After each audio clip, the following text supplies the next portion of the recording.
Hello, welcome to Rise and Thrive. This is Tailinh Agoyo.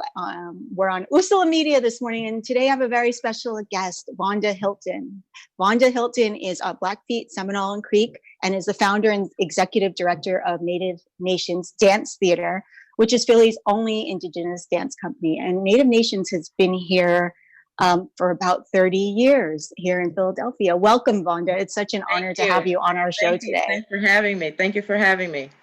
Can you share a little bit about yourself to the audience? Sure. I have been dancing for a very, very long time, since I was 5 years old. I started in like the classical forms of dance, ballet, modern, jazz, tap, and I kind of went through that for a very long time. And I went into professional dancing for a bit, and then I went to college and got a degree in dance. So that kind of brings us up to current as to how I started Native Nations Dance Theater and all of that. So yeah, just a little bit of background. So what was the impetus for starting Native Nations? So let's back up for a second. So are you from Philadelphia? Are you born and raised here? No, I was born in Denver. I was born in Denver, Colorado. My father was in the Air Force, and they lived there for a bit. Family base is Florida, and we have family out in Montana. Mm-hmm. So we have a lot of family down south. So. Okay, so, and then you came to Philadelphia, and I know you were very involved, which I'd love to talk about, with the Native community here. And can you share about when you got to Philadelphia, what you found as a Native person and what the community was like at that time? Yeah, well, I was pretty young. I was about 7. Okay. When we first came to Philadelphia. My family came from Denver, then through Florida, and then because my father was in the Air Force, we traveled around a lot. And my grandmother was here in Philadelphia, so we came here to find a house in Philadelphia. So my parents got a house here to be close to my father's mother. And so that's how we came to reside in Philadelphia. What we would do, my mother started taking us out to the powwows, which would happen at Fairmount Park. Mm-hmm. There was an organization called United American Indians of the Delaware Valley, and they would have these powwows annually every year. Sometimes they were biannually. There was always one in August, and then there was one in October. So she would take us to these events, and basically she's been teaching us through the powwows, from the time we were born. I have a sister. She's 4 years younger. So she would bring us to the powwows to see the dancing, hear the songs, start us on the beating, just showing us things, and this is this and this is that. Right. And so we kind of got acclimated early on that, this is who we were, this is what we're going to do. That type of thing. So, and I've been involved in the organization pretty much ever since. You had a very active role in the organization when you were an adult. Yes. And so then when did you decide to start Native Nations? Native Nations started in 1991. My son was about 5, and it grew out of one of his teachers wanted a presentation. We were just having a conversation one day, and she goes, "Oh, you're Native American." And I said, "Yes." And she said, "Well, would you like to come to the class to share, some facts about Native people?" And I said, "Absolutely." So that's kind of how it started. In 1991, he was in 1st grade, and I went there and did the presentation, and it worked it was like a 45-minute presentation, and that's how it all started pretty much. Yeah, and it's been going strong ever since then. We've done international tours, and we've been all over the world doing basically the same type of presentation. I start off with some history, I go into some traditional songs and then contemporary songs, and then share the different dances that we do at the powwows.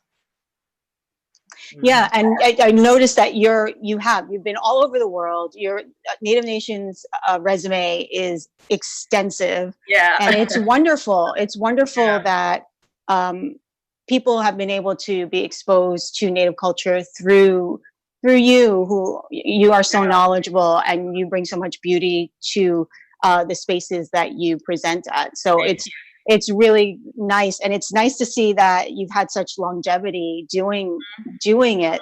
I want to talk more about Philadelphia, because I think that's really interesting about how it's evolved. Because I only moved here 5 years ago. I grew up in Rhode Island and in Brooklyn, and so my father told me, he always said, I remember going to the powwows in Philadelphia. What happened to them? That's what he's been saying that to me recently. And people love that powwow. Yes, and people refer, because we are the Seeds is based in Philadelphia now, and when we go out into community, people bring that up a lot, and I actually direct them to you a lot, because I don't have that connection to it, and I actually probably was so young that I don't remember. I get the questions a lot. What happened?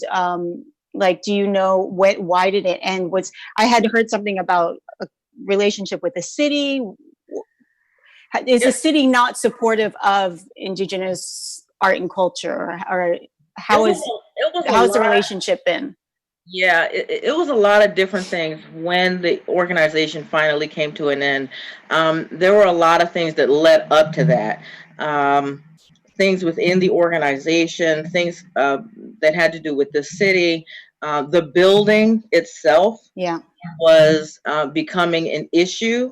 It needed a lot of repairs, and we were looking to get a different space.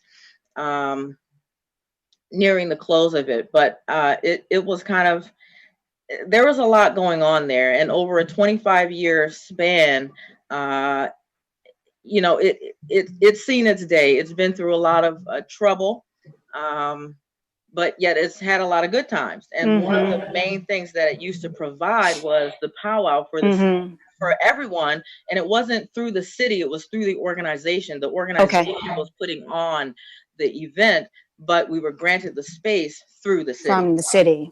Yeah, so that was, and then eventually somehow the city of Philadelphia came to close off the park that we used to use for the powwow.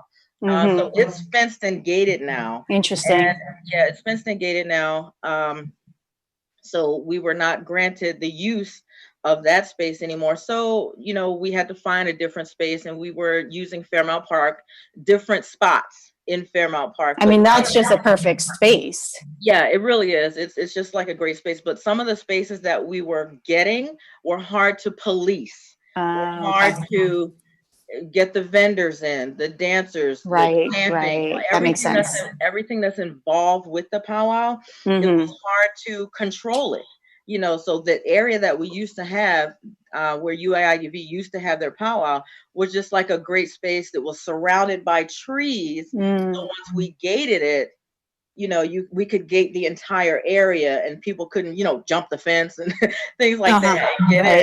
So, and, it made it a little bit safer for the people who were camping, the vendors, they want to protect their items. Sure. So, but some of the other spaces that we were getting, we weren't able to quite control all of that. So it kind of, we're still, well, UAIDV doesn't, but when we do events, I try to look for spaces that can accommodate, I used to throw a powwow here in Philadelphia too, at the Rotunda. It was an indoor space. And I threw the powwow there for like 4 years. Gina Renzi she was very instrumental in helping me get that space. It was just through word of mouth. And I said, oh yeah, well, I can bring Native American education. And she said, oh, okay, well, I would love for you to bring it to the Rotunda. And I said, oh, okay, great. So I'll throw a little mini powwow there. And so I started it, and it was very small to begin with. And we had some dancers. We had about 4 vendors, because the space was really, it's small. Around. So yeah, I had it there for 4 years, and it worked really well, but I really grew out of the space the first year that I had it there. And indoors it was great, but it was indoors, and we like our events to be exactly outside. Yeah. So I mean that worked well for a long period of time, and you know, I would like to get back to doing something like that again. You know, Mm-hmm. it would be really good to bring back something to Philadelphia and to have an In event. that way, like Yeah, a yeah, central event that brings people in from all over. from all over, exactly, Right. because those spaces are so small. You're going to get people from, you know, Philadelphia, New Jersey, Delaware, you know, Oh, tri-state yeah. area. You know, but Mm-hmm. the Philadelphia powwow would have people from all over, Right. all over.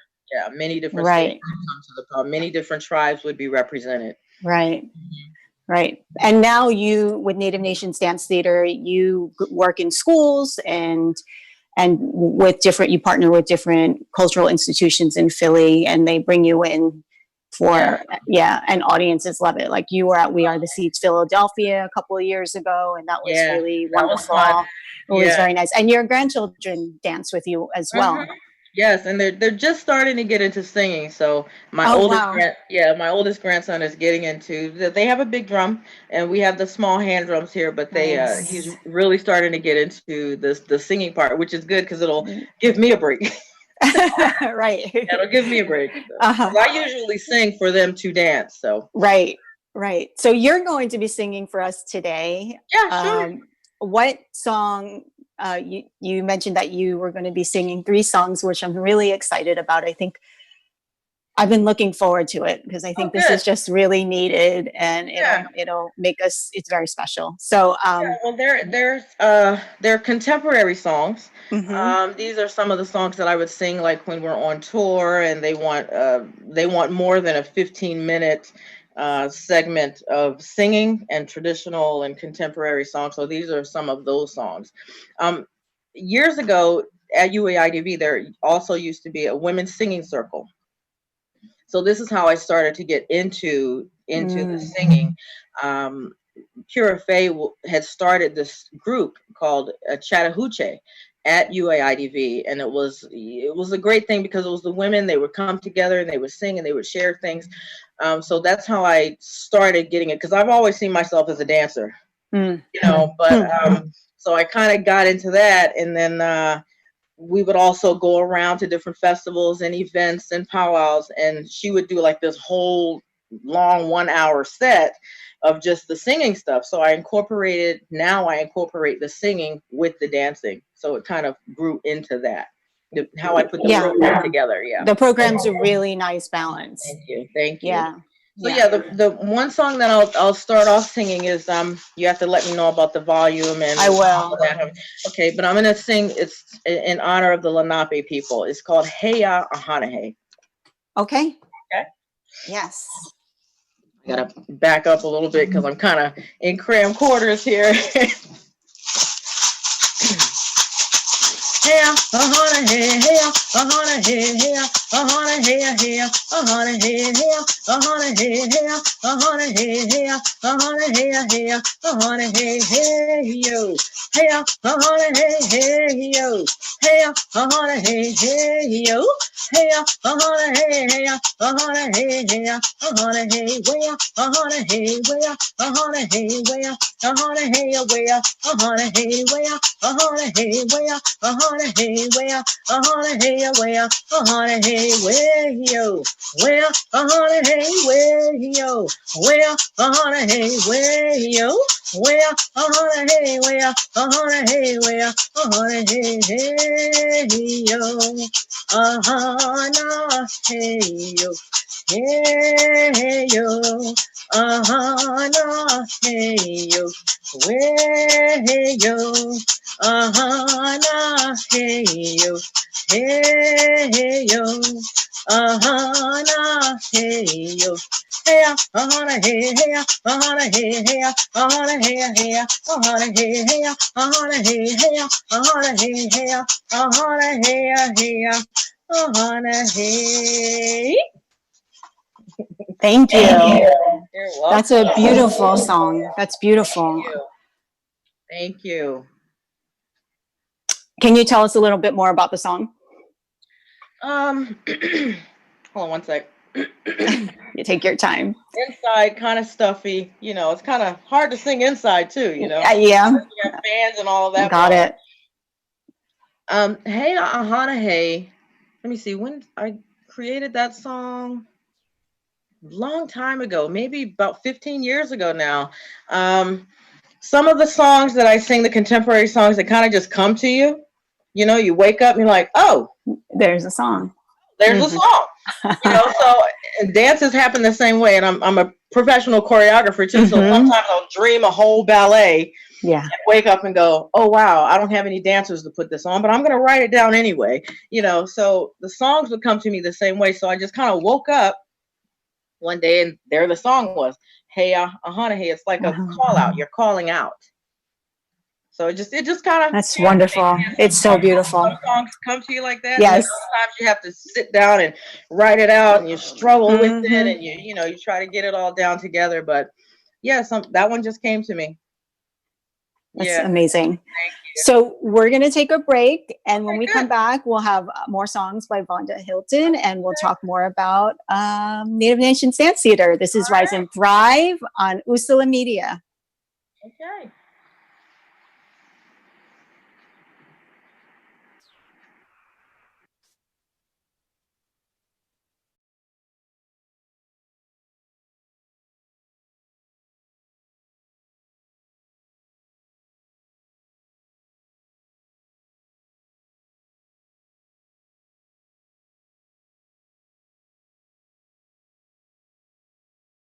I came out in the 11th grade.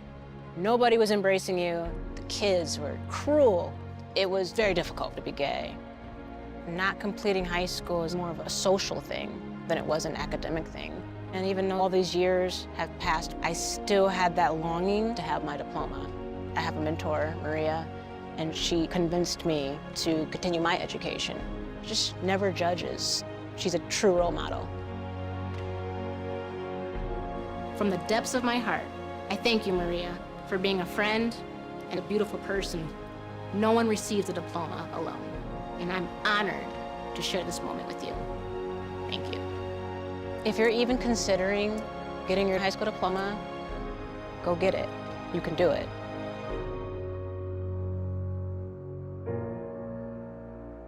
Find free adult education classes near you at finishyourdiploma.org.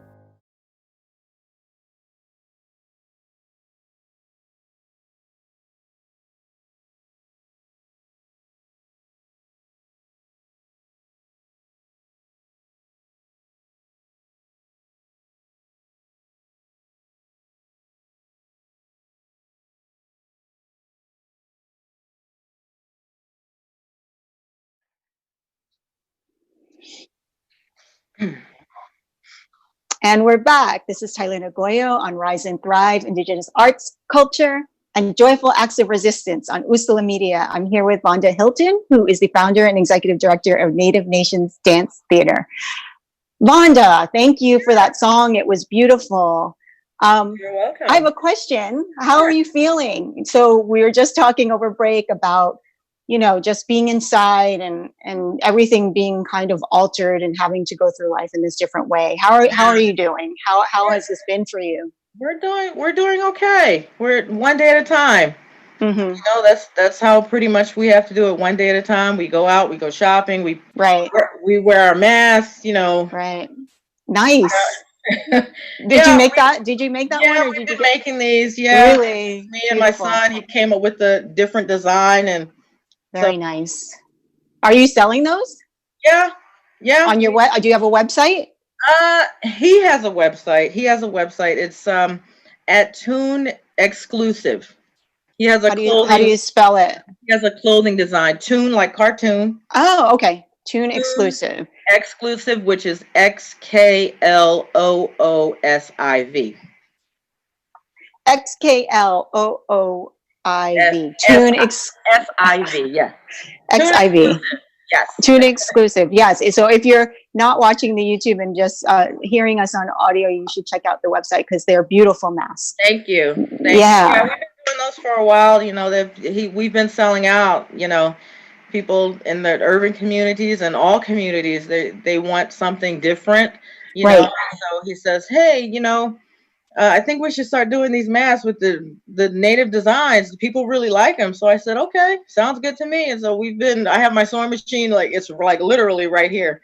And we've been making masks and just sending them out everywhere. That's great. I think it's a great idea because as we move into they're opening up the economy, and now we are having to go out and try to find some degree of normalcy. People are using masks as fashion. Before, I think when it first started, we were just like grabbing anything we could grab, and now it's like I go to Center City, I see people are matching, color coordinating their outfits, and I mean, it's just becoming part of daily life. It is. So it's about adjusting to everything, really. Yeah. It's really about adjusting. So right.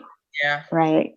Yeah, it's an interesting time, and powwow season has been pretty much canceled, though there are online opportunities. And also I know that you are a Zumba instructor, and so you've been doing your work online. How has that been? It's been okay. I've been doing classes. I have a little station set up here in my house where I have my little signs and my belly dance skirts hanging up over there. But yeah, I've done like 10 different videos, and they're on YouTube, from anywhere from kickbox to shoto box. I did that. I've done that. You do that all in your years. house? I do it right here in my living room. Yes. So I've set up a station over there, where I suit up, I put on my workout gear, and I get to Incredible. it. Yeah. So I have kickbox, I have yoga, I have a class called Afro Beats. I have a class called Power Core, which is weights and cardio, and the Zumba class. It's all on there. It's really my own style of class. I don't really call it Zumba anymore. Okay. But it's a very similar style class. But yeah, I have all of that on there. So people check that out. So people could still work out while they were in quarantine. Right. Because they couldn't get out to work out. So unless they go out to run, or, they go outside for a bit in their backyard or whatever to work out. So I put the videos on there so people could have a way to work out. That's amazing. I'm going to check that out. So is it Vaughnda Hilton on YouTube? Yeah. So you have a channel? Yeah, Okay. Yeah. It's just under my name, Vaughnda Hilton. So it's all these videos on there. Yeah. So let's talk about, go ahead. I was just saying it helps people, keep some kind of normalcy for, the way that they were working out, because it's a pretty intense workout. A lot of people, some people come out of my class and they're like, oh my goodness, that's the first time I really felt like I was going to, or that'll be me. I'm out of breath, and I never get out of breath like that. But yeah, so I said, well, I got to keep them moving some way. So right, but you could do it at your own pace. I mean, yeah, you can do it at your own pace. Absolutely. Yeah, yeah, that's great. I'd love to talk about your travels over the years and places you've been, and what your impression has been, and what people's impression of you have been. Sure. Let's see. I'll go back to. What are some highlights? Yeah. Back to like 2006 when we went to England. Okay. England was a very nice place. However, it rained quite a bit. It rained quite a bit, and a lot of our productions were scheduled to be outside. So they had these shelters for us, like the big tents. So they would have these shelters because it literally was raining all the time, like a mist. It's like a mist over there all the time, like every day. So just damp. Just damp, yeah. So it was hard. It was hard singing. My drum often sounded warped to me because you have to heat the drum up to get that good bass sound out of it. So I was struggling with that in England, but we did about 500 schools when we were in England. We north of England, North England, and in the Sussex area. We did a lot of their big agricultural festivals. One of the festivals called the Royal Norfolk Festival. Some of the royal family were actually in attendance when we did that presentation. It was a lot of, we performed for about, I want to say it was about 10, what they told us was about 10,000 people. We were on like a stage. They treated us like rock stars. It was great. It was fantastic. Incredible. Yeah. Yeah, it was a really good time, and they're very, very appreciative of the education that was presented. You know, they were really happy to get a firsthand account of historical events, um, traditional songs, traditional dances, and the fact that I was actually singing and it wasn't a CD. They really appreciated that, because some groups go over there when, when you're traveling, you Yeah. either have the option of doing your dancing songs through CD, Hmm. or you bring a drum group with you. Which and, it's a lot of people and a lot it's of, a lot of people. So, yeah. in England we took about, when we went to England, I asked 5 different people from various communities to accompany us, to come with us. It's a family-based group. So I went outside of the family, invited people in to go with us, like some drummers, a fancy dancer, and jingle And dress. did they go? And they did. Yes, they went. They Because came. that's in commitment. Like, how long were you there for? It's We it's a were big commitment to, it sounds great to travel, but to leave your family and most people, Yeah. do performing and have jobs. So Yes. So we were there. We were in England for 2 weeks. yeah. And it was everything was paid for, their food, their lodging, their travel, and they were given a per diem. So everything was taken care of. So it was just a matter of, could you commit? Right. And like you were saying, it's so, and I had to wait pretty much until like the last day we were, ready to get on the plane. Ready to go. Saying, yes, I can go. And I was like, okay, well, you better get to the airport. Do you have a passport? Better get to the airport, because we're boarding right now. So it literally came down to that. Wow. for when we went to London, and but all in all, it turned out okay. And it's an experience. It really is an experience. Yeah. It sounds like you had an incredible impact there, and Yeah, that should happen more. That They kind of loved it. exchange should happen more. Yeah, and we met a lot of different people there too. Like, we met the Maasai warriors when we were on tour in England, and they're from Africa, and they can jump Yes. really, really high. And it was amazing to see them perform. So there were performers from Australia there as well, and it was amazing to see there were different cultural performers that were brought together for this event. So you were able to experience that as well. Yeah, and that was great too. So that was our time in England. And in 2008 we went to Turkmenistan, which is in Central Asia, and that was incredible. Again, it was 2 weeks. We were there for 2 weeks. We went to 5 different provinces in Central Asia. Turkmenistan was the main. We were sent there by the U.S. Embassy. So some of these tours that I get, they either come in through grants that I write, or we're contacted through the U.S. embassies, and then they send us to through the special education liaison section, which doesn't even, I don't think it exists anymore, because in like 2010 our tours were going great, and then all of a sudden, crash.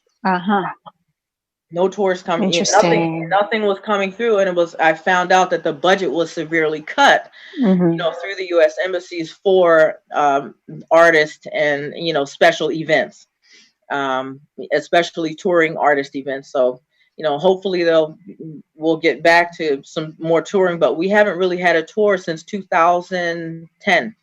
Since 2010. Yeah, we went to Abu Dhabi in 2009. We were touring every year. Amazing. It was absolutely fantastic. I was like, yeah, I could do this for the rest of my life. Absolutely. Absolutely. It sounds incredible, right? And just share and teach, Yes. And, I was talking when Wayasi Richardson was on, he was saying when he traveled, he found it so fascinating that people from other countries really respected and understood our history more than the people here in the United States. That is so true. That is so true. And I was going to say, when we went to Abu Dhabi in 2009, we were there for 56 days. Wow. Yeah, we were there for 56 Talk about a commitment.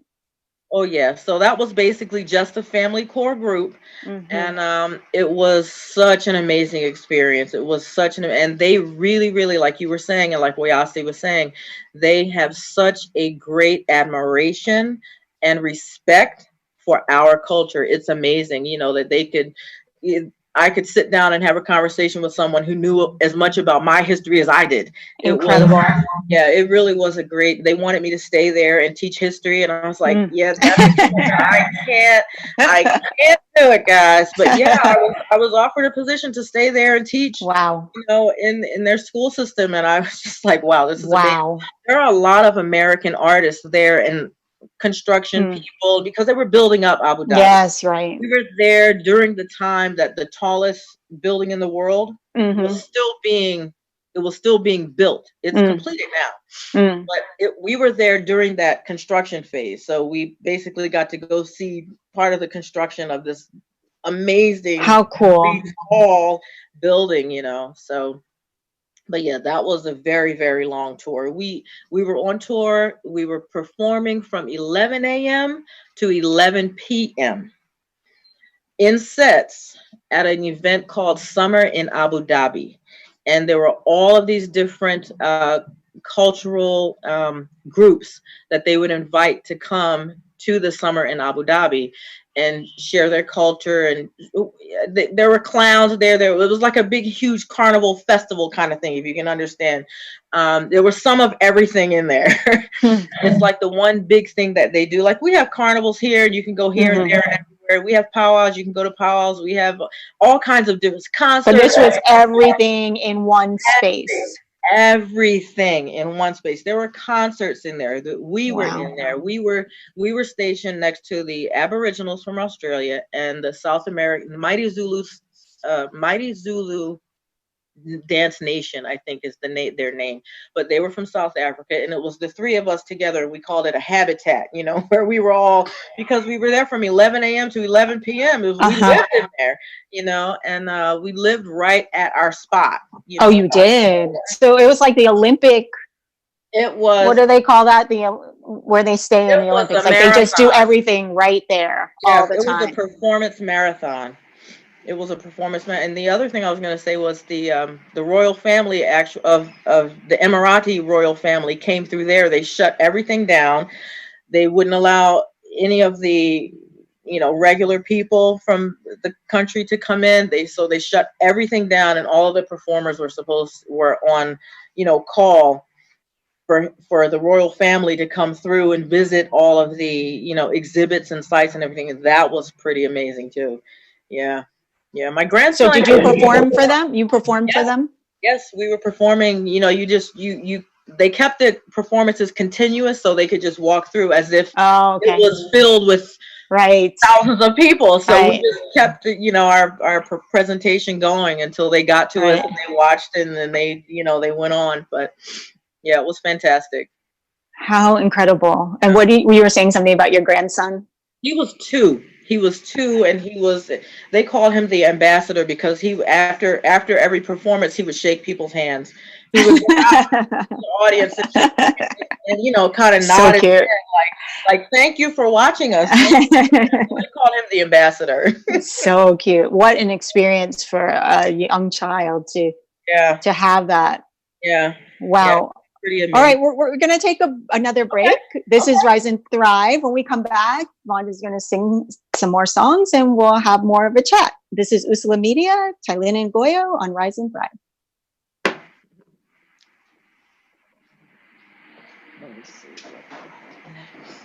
Not completing high school is more of a social thing than it was an academic thing. Thank you. Even though all these years have passed, I still had that longing to have my diploma. I have a mentor, and she convinced me to continue my education. No one receives a diploma alone.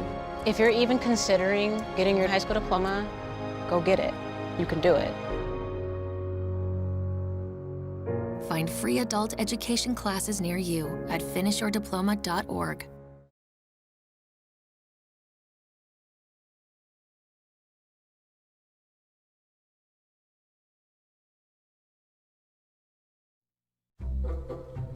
They call me Maxie, but I prefer tripod. I was your above-average four-legged homie, and then wham, bam, minivan. Some people pity me. Now that's lame. I still run, fetch, and swim. And the ladies love me. I'm the ultimate wingman. Just don't ask me to high five.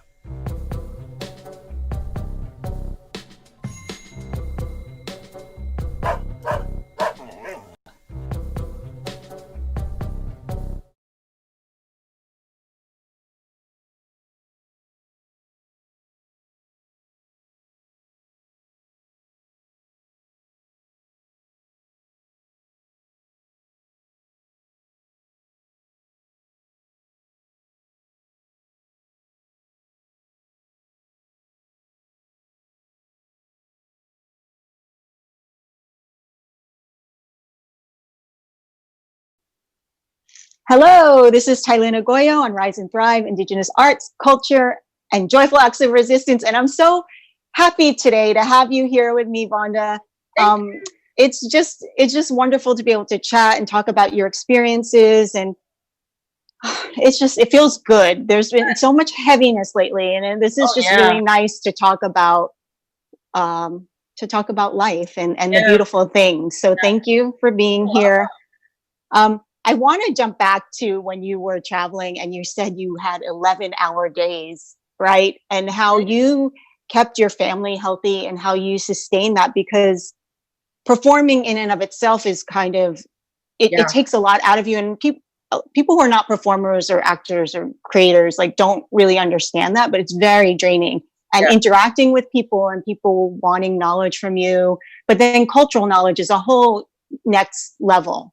So how did you keep your family healthy? I know you were saying it was a great experience. It's wonderful, but there's also that other side where you really have to guard yourself, your spirit, and make sure your family's safe.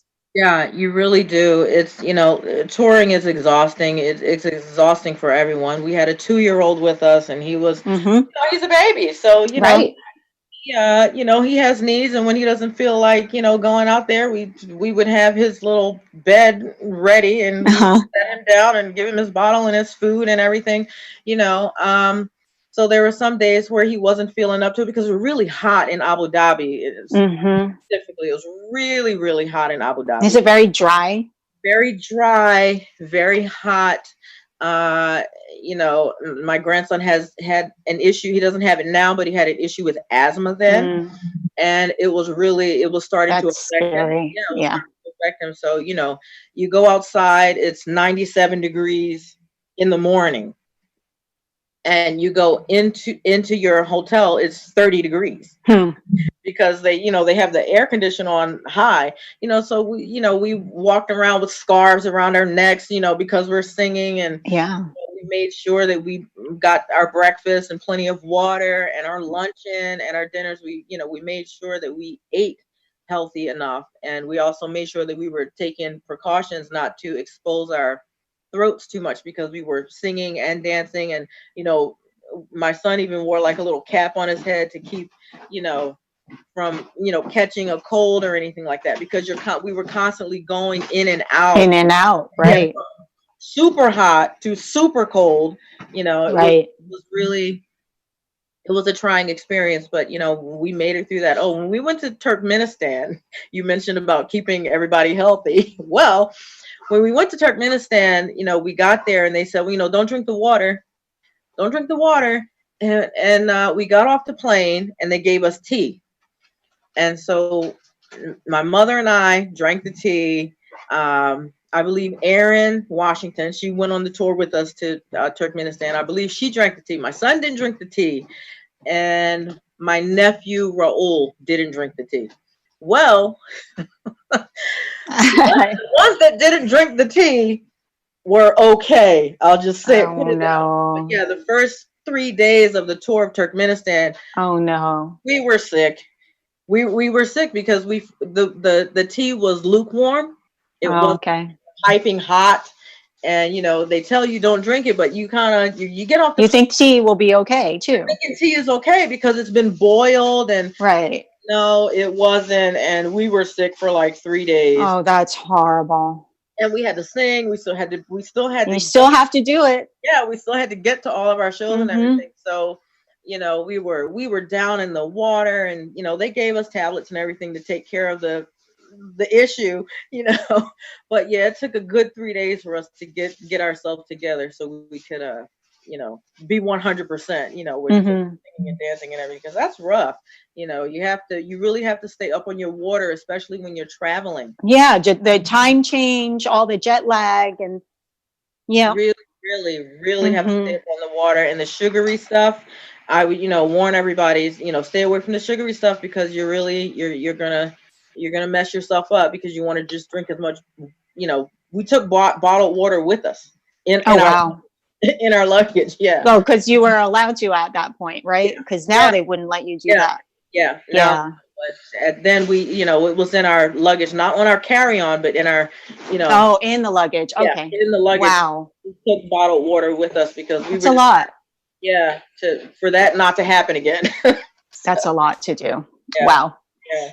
Amazing experiences. Will you share another song with us? Sure. Okay. All right. Erase a little bit.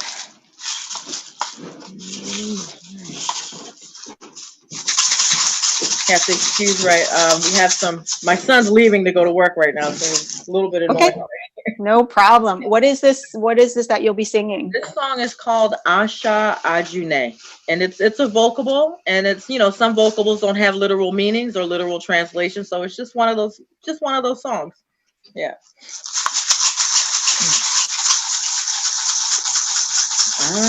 Asha Ajune, hello, akunte, ete, akunkwe. Oh no, people go. Hey yo, oh no, don't go. Hey yo, oh no, don't go. Asha June, hello, akunte, ete, akunkwe.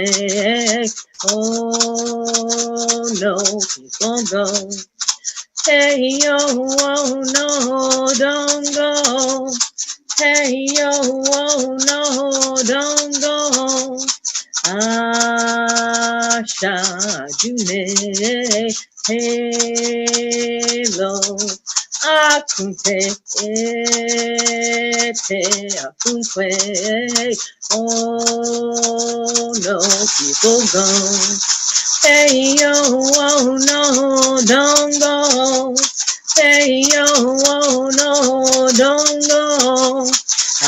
Asha June, hello, akunte, ete, akunkwe. Oh no, people go. Hey yo, oh no, don't go. Hey yo, oh no, don't go. Asha June,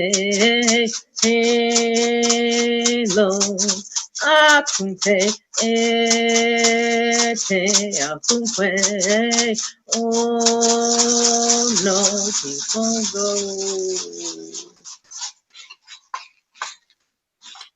Like that one? Gorgeous. I loved it. I love it so much. Thank you. Thank you. And again, that was just a vocable. Sometimes the songs have literal meaning, sometimes they don't. Sometimes I just get some vocables that come together. And a lot of people have told me about Asha Ajune. They say it sounds French. Like, no, it's not any particular language. It's just syllables and vocables, and it's beautiful. Just put together to make a song. Yeah. Make beautiful things. Yeah. Yeah. Right. So during this quarantine, has Native Nations Dance Theater done any online programming, or do you plan to? Native Nations has not. The last event that I was actually at, I was head dancer at I think I'm saying this right, Lalawalin powwow, and it was in Upper Pennsylvania, and or Schaumburg or something like that, Schaumburg, Pennsylvania. And we went up there. I was head dancer for the weekend, and it was the weekend before the shutdown. And we were kind of prepped to not shake hands and things like that at the powwow, and so we kind of stayed, which is hard for us. It's hard, right? It's very hard. It's so much part of our culture. Our traditions is to touch one another and share. Right. So it was kind of difficult, but we handled it. Specifically with the round dance. We used to hold hands for that, and so we made adjustments, and we didn't hold hands for some of the things, and we were prepped and told not to get too close and that type of thing. So we were like, okay, we have to think about all of this stuff, and it's a lot. And Powell, it's a lot. So, that was the last event that I was actually at. Was I think it was the 7th. I think it was the 7th of March. Mm-hmm.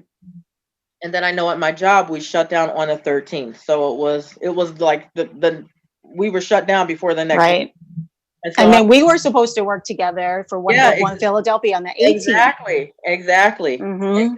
So, there's some things that, just didn't happen this year, but hopefully for next year we'll be able to do it double Pick time. up. Do it double time. Right. Right. Well, that's what I feel like with the online programs. At first we went full force into it. I just thought, okay, this is the shift, but now I'm backing off of it quite a bit because I feel like I think it's good to keep the momentum, but I don't feel like it doesn't feel the same to me. It doesn't really do what We Are the Seeds was meant to do. So I'm doing it to keep the momentum, but I'm not doing it in such full force that like it's our new way. I'm not comfortable with it. I'm not either. I don't think it does what we're about. We're about this. Exactly. I hear you with that. Yeah, it's kind of rough to do, the new forum. People are calling it the new way, the new forum, but there's some things that just, you just need to be one-on-one. You just need to be in person to, to do certain things. To share a space together and feel that energy. I mean, that's so much about what we do. Yeah, it is. Yeah. Yeah. That's kind of hard. Yeah. Yeah. That being said, there might, exhausting. It must be exhausting to do the Zoom events. Like this is my first one. Oh, okay. This is my first Zoom. Are you exhausted? No, I'm kind of not. Maybe after. Yeah, no, I'm fine right now. But I know a lot of for Zumba, it's become a very popular forum for people to teach and to do Zumba. I would be so exhausted if I had to put out ads and say, I'm going to teach at 7:00 and be there and please sign on. And that would exhaust me completely. So I said, well, you know what? I'm not going to do Zoom. Just put it up. And when they're ready. Exactly. I said, I'm just going to do the videos. And when they're ready, they can go for it. They can. Yeah, I think that makes sense. Whenever they want to do whatever they want. Right. Right. And I said, I'm just going to put them out there like that and go. That makes so much sense because now everybody's online. People who used to be online, people who weren't online. So now there's just so much information coming at everybody. I think it's nice to be able to have it available when people are ready to see it or listen. I agree. Yeah. Yeah, this must be exhausting for people who are constantly doing the Zoom. And people have to for work. And I agree. I try to get outside as much as I can. I'm planting, I'm gardening. Right. I'm doing so many things outside just because you need to. You need that sun. You need the sunlight. And the air. What are your favorite spots in Philly to go and get? We've been exploring, my son and I. Every day we've been going to a different Bartram's garden. Yeah. And it's been a great spot. Particularly for him, I think it's been really good. And it's not something that he was ever motivated to do, but I feel when I can feel his antsiness, because he's a basketball player and he's not able to really do that. I feel his antsiness and I just say, let's go. And when we get up and we just go. Yeah. And it's been really healthy. Good. So what are your favorite spots? Just some of the parks that are close by here. I'm in West Philly. I'm 1 block from Hamilton School. Okay. So I'm pretty close. There's some parks around. There's Clark Park over here. That's kind of like near Penn. There's a park over there. There's a park going over this way by, Girard Avenue. So I just get them in the car and we just go out to the park, whatever is close because they need to get there quick. Right. Exactly. So, yep. Okay, get in the car, get the ball, let's go. Get the balls, yeah. Yeah, just get them there quick. Anything, frisbee, whatever it is. Yeah, because they sit in front of these televisions with their games and, up until recently it was school. Yeah, and that was complicated. Difficult. Yeah, I felt for them. Very difficult. Yeah. They have to switch to online, learning for, it's a very difficult thing. It's very difficult because you have to click in by a certain time. If you're not there, they mark you absent. And keep track of assignments and make sure. I mean, so many times we'd get these messages like, for one of my children, where is your assignment? He said, I submitted it, or I didn't, or I forgot, or there were just too many variables. There were glitches. There were glitches in Exactly. their system, and they were trying to figure out how to get it Yeah. together. Set it up. Everybody. So they couldn't really fault us for not being 1, 2, Right. 3, snappy, Right. snappy. You know, we got this. So yeah. Well, So, luckily everybody was generous with each other, and we yeah, got through it, right? learning process. It's a learning. Right. And Right. I This is with education that some of that online learning is still going to continue yeah. in September when they come Yeah, back. for sure. They're going to keep it in there. For sure. I believe that. Yeah. It's a big metaphor. We're learning every day. Everything's different for all of us across the globe. So we have about 5 minutes left, and I know that you're going to close with a very special song for us. I can't believe how quickly this this hour went. I really enjoyed having you join me, and I would love to have you back sometime. Thank you for taking the time out of your day, and thank you for sharing these gorgeous songs with us, Vaughnda. Thank you. So tell us about the song, and then we'll let you close out the show. Thanks for joining us, everybody. This is Rise and Thrive on Usula Media. This song is called Akishawia. It's one of the songs that I sing when I do concerts. And it's a contemporary song, so I'm trying to get myself positioned right here with the drum. Can you see the drum? It's the big one, so I have to. All right.